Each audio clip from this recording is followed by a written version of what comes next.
Silakan duduk. Terima kasih, Bu. Selamat pagi, Mbak. Apa kabarnya, Mbak? Alhamdulillah sehat, Bu. Seperti yang Ibu lihat. Ada yang bisa saya bantu? Saya dirujuk oleh dokter untuk datang ke poligisi ini, Bu. Boleh saya berkasnya?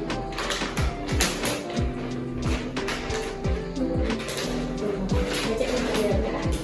Iya, Bu.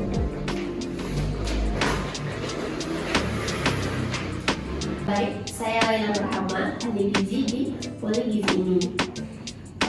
Sebelumnya nama Mbak siapa? Alhamdulillah, Bu. Oh, Nazila. Ya. Umurnya sekarang berapa? 20 tahun. 20 tahun. Pekerjaannya apa, Mbak? Mahasiswa. Oh, mahasiswa. Iya. Mohon maaf sebelumnya. Apakah Mbak mengetahui alasan kenapa dirujuk ke sini?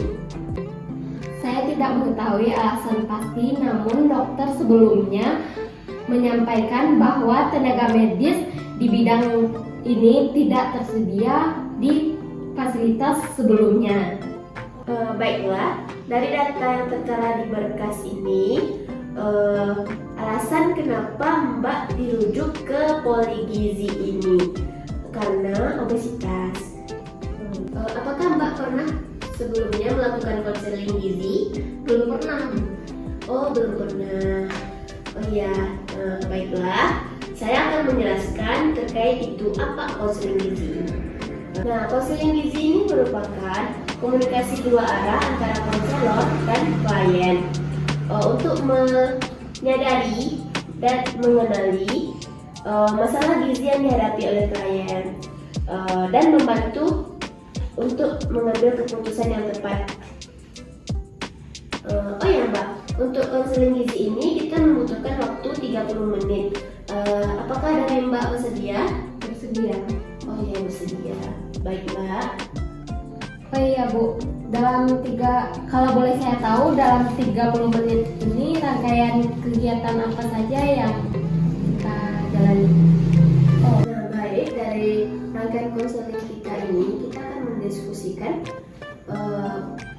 permasalahan yang Mbak hadapi, terus mendiagnosa, intervensi, dan melakukan monitoring dan evaluasi.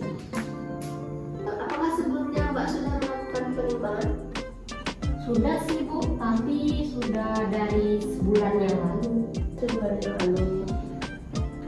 Lebih baik jika melakukan pengukuran ulang untuk mendapatkan hasil yang lebih akurat.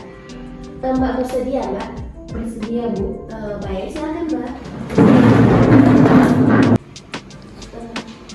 Silakan Mbak.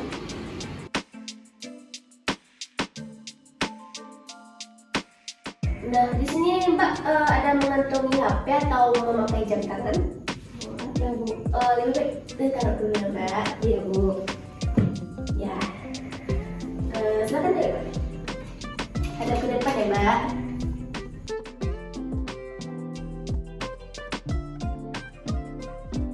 Nah, selanjutnya kita akan melakukan pengukuran tinggi badan.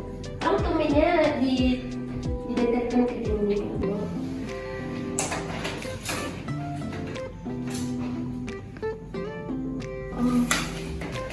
Nah, sudah ya Mbak. Ya, Bu. Baik. Sebelumnya, hal apa yang mendorong Mbak untuk melakukan pemeriksaan kesehatan ini? Peningkatan yang terjadi ini apakah berlangsung secara terus-menerus? Dalam 1 minggu itu bisa naik 5 kilo. Oh, sebelumnya, apakah keluhan Mbak yang merasakan sebelumnya Mbak? Saya sering merasa sesak nafas kalau sedang beraktivitas gitu, Bu. Oh, sesak nafas. Lalu, apakah ada keluhan yang lain? Tidak ada, cuma sesak nafas aja, Bu. Oh, sesak nafas aja. Bagaimana pola makan Mbak sehari-hari? Bisa tolong dijelaskan? Pola makan ini, Bu, seperti makan pagi, siang, malam. Ya. Biasanya kalau makan pagi, makannya apa, Mbak?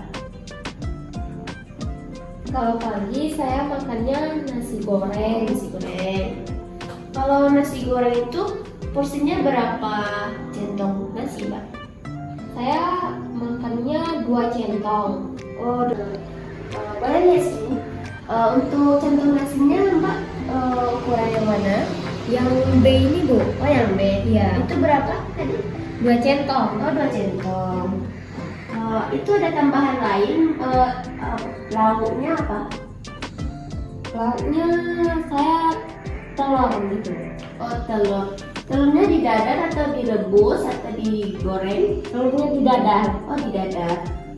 Untuk telurnya berapa butir? Saya menggunakan 2 butir.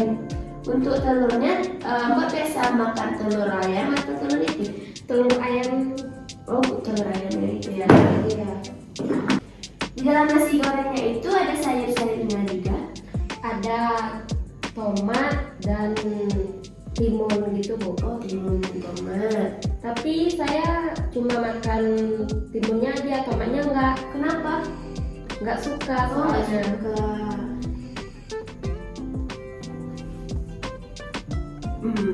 Untuk makan siangnya, Mbak biasanya makan apa? Makan nasi sama ayam goreng. Oh, nasi sama ayam goreng. Untuk nasinya berapa centong juga? 2 centong tapi ditambah lagi Mbak. Oh, ditambah lagi. Biasanya seperti apa centong yang untuk tambah? Sama centong yang tadi, centong yang B ini. Oh. Ayamnya biasanya ada sebesar ini. Iya, gitulah Mbak. Oh, sebesar ini. Itu berapa tadi? 2, 1. 1. Oh, 1. Minumannya ada yang teh misalnya atau apa? Minumnya teh manis. Oh, teh manis. Ada pakai es. Iya, Oh, pakai pakai es. Itu teh itu ada gulanya berapa sendok? gulanya 2 sendok. 2 sendok. Sendoknya sendiri itu ibu menggunakan sendok teh atau sendok makan? Sendok teh, tapi 2 sendok. 2 sendok. Nah, untuk makan malamnya Mbak biasa makan apa? Saya makan bakso ayam gitu. Oh, Tambah mie ayam. kita ngemil ya, Mbak? Biasanya ngemilnya ada apa? Apa aja? Oh, gaya makanan siap saji saya juga sering. Sering. Ya. Kalau misalnya sebelum mau tidur itu Mbak ada cemilan-cemilan lain? Ada. Saya suka sekali makan brownies gitu. Oh, yang manis, yang brownies ya. Habis itu ada yang lagi nggak? Oh, minumnya boba. Minum boba. Iya. Oh, suka minum boba juga. Oh, baiklah. Apakah dari faktor keturunan ada yang mengalami obesitas? Ada Bu. Oh, ayah saya. Oh ya. Iya. Nah, ini saya ada leaflet. Sambil menunggu saya menghitung kebutuhan Mbak, boleh dibaca-baca dulu ya, Mbak. Kalau ada yang ditanyakan boleh dilihat kembali. Oh iya Bu, saya mau tanya, kalau sudah mengalami obesitas, adakah penyakit lain? Oh, penyakit lain. Iya. Nah, di sini sudah ada penyakit lain, bisa terkena hipertensi, risiko kanker, penyakit jantung, perubahan mood, ya gitu. Kasih Bu. Ya.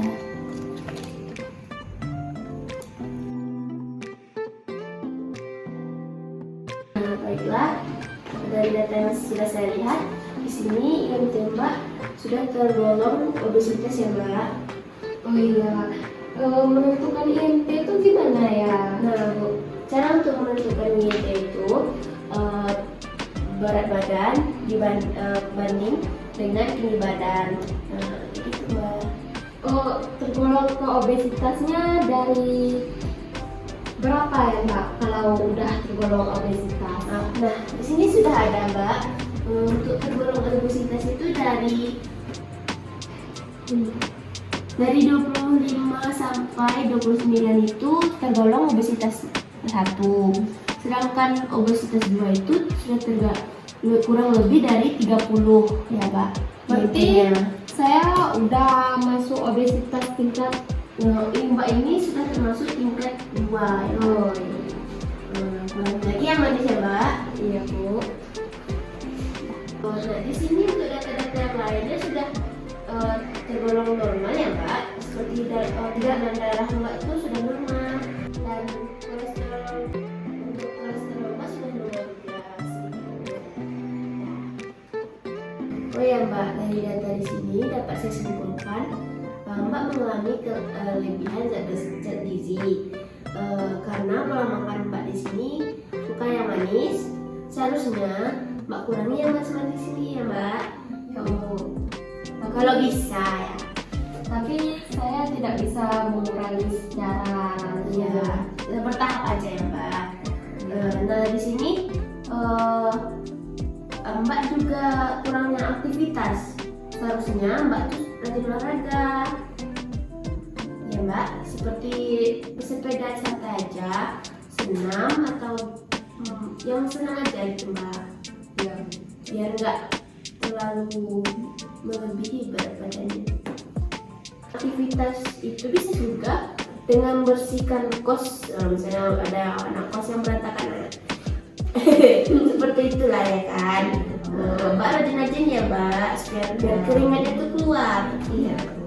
Nah, dari beberapa yang saya sampaikan tadi, apa yang Mbak rubah dulu?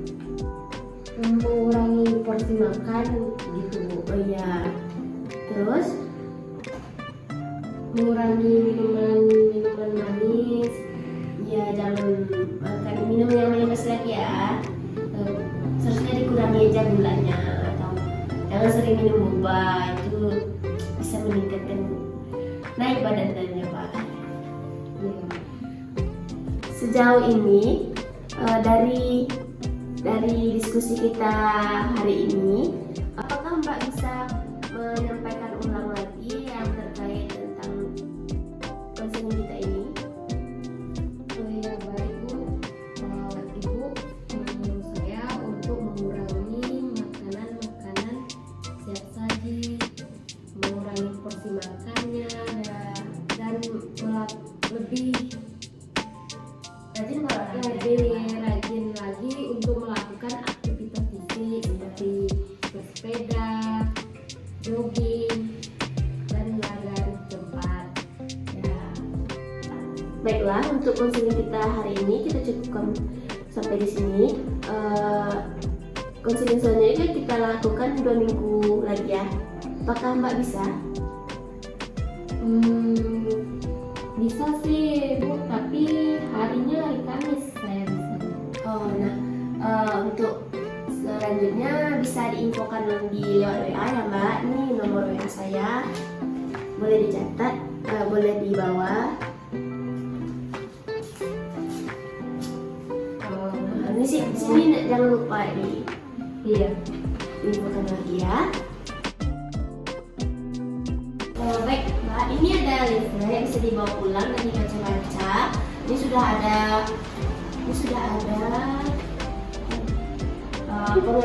gejalanya dan tanda-tandanya, apa yang bisa Mbak kurangi gitu.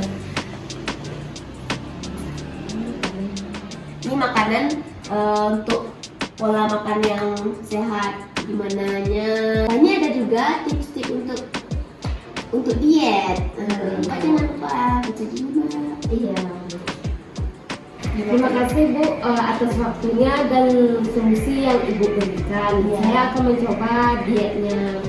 Ya, Ibu jangan lupa semangat untuk melakukan dietnya dan olahraga ya, Mbak. Iya Bu. Jangan lupa minum air putih juga yang banyak. Iya Bu.